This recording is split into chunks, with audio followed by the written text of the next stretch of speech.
It's the end of the day with Ray. Hello, my friends. Ladies and gentlemen, today I want to read an open letter to Lexmark's CEO, Alan Waugerman. I put this letter together because I'm really hoping that Lexmark will show up at the BTA event at the end of August.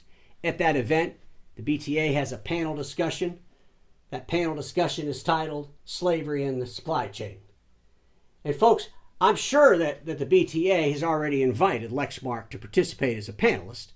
I mean, after all, the biggest crisis in our industry's history is the fact that 9-Star, Lexmark's owners, have been banned by the Department of Homeland Security bringing products to the supply chain based on the Uyghur Forced Labor Prevention Act. So any discussions around that would obviously involve Lexmark. But the reason I want to share my open letter to Lexmark is because I'm hoping that the dealers out there that are doing business with Lexmark will reach out to Lexmark and demand they show up. Tell them you want them to show up. Maybe if you're a customer of Lexmark's and you're concerned about this, you should tell Lexmark you need to show up at that event. You need to be on that panel. Because, ladies and gentlemen, what happens on that event, what happens at that panel will, in fact, be shared through social media. I mean, I'll do everything I can from the end of the day with Ray's perspective to share what happens at that event. But this is a big deal for our industry. And I'm hoping more folks will demand that Alan himself or some senior leaders at Lexmark show up at that BTA event because they got some answering to do, if you will. So let me read this open letter, and then I'll share some thoughts. We'll wrap this up. Alan Waugerman, I would like to know if you or someone from Lexmark will attend the BTA annual meeting in Boston on August 30th through the 31st.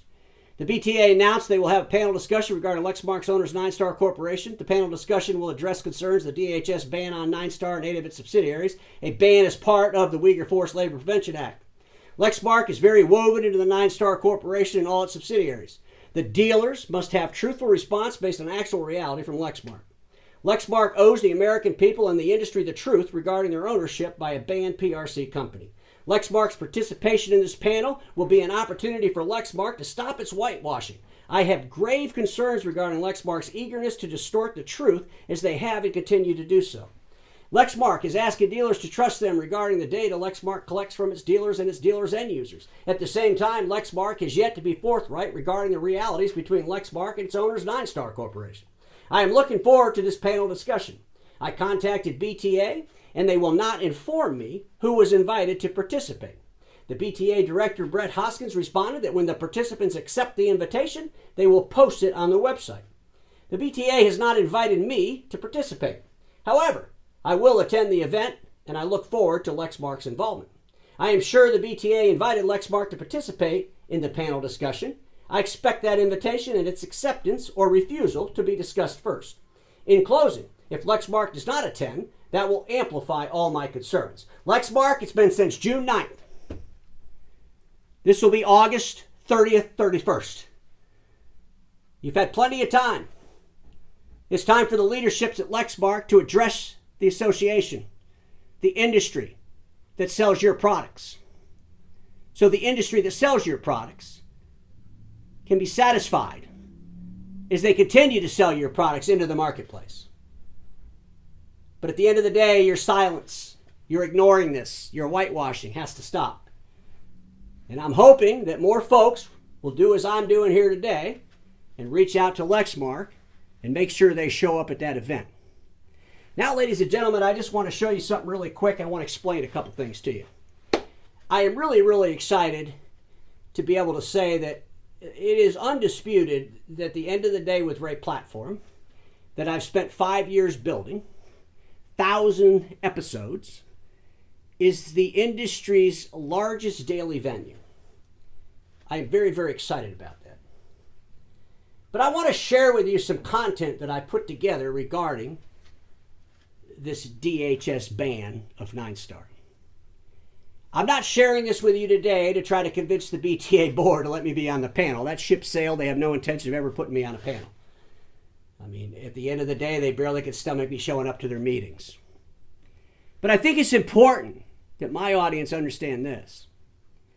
The day this story broke to the world on June 9th, I had already finished the End of the Day with Ray episode that day, and I came down here and I did another episode. I didn't call up Lexmark and get permission. I didn't call up dealers that are friends of mine that are selling Lexmark and say, oh, what do you think? I got to do an episode. You want to help me whitewash it? No. I came down here and I talked to you based on my real thoughts from my heart, based on my research that I've been doing for a long, long time before that day. But since that day, I've produced 306 minutes, 5.1 hours of video content, over 15,000 views on LinkedIn. I've published 3 articles since June 9. But back in March, I published an article titled Geopolitics and Lexmark. I've been very, very concerned about the Communist Chinese Party, the PRC entity called 9-Star, and its ownership over Lexmark. And our industry really needs to pay attention to this story. But our industry also needs to put pressure on Lexmark. Lexmark needs to go to this event.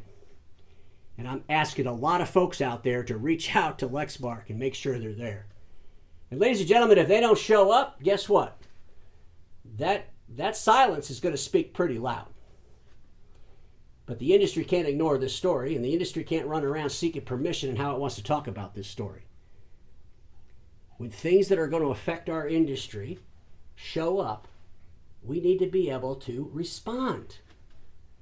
I'm afraid our industry has way too many preservationists.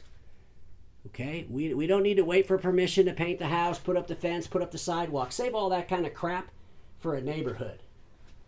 We need visionaries. Our industry needs visionaries. Our industry needs boldness.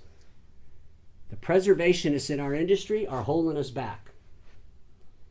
Let me wrap it up this way. When I did that video a couple of days ago and I was really beating on the BTA to make sure they got that 9-Star logo off the website, I had a few people reach out to me and they were asking me, why do you care? Why do you care about the BTA? Why? And I'm saying, well, why wouldn't I care? Why don't you care? And they said, well, you know, I used to go, but now I go to the CDA. I find those more insightful. I used to go, but it's the same old speakers all the time, and I really got tired of it. Ladies and gentlemen, I'm not saying this to beat up the BTA. I'm saying this because it's a factual reality. And we hear this stuff all the time. The problem is we don't want to discuss it. We don't want to talk about it. We're in search of the happiness. We think negativity is terrible. A lot of great things came from negativity. So I look forward to seeing all of my colleagues in Boston. And I want the BTA board to understand something. I don't need your permission to help you. I really don't. I have a venue, and I can help you that way. And everybody watching me knows this. Status quo is the killer of all that'll be invented. Don't get stuck in status quo, and I'll see you all tomorrow.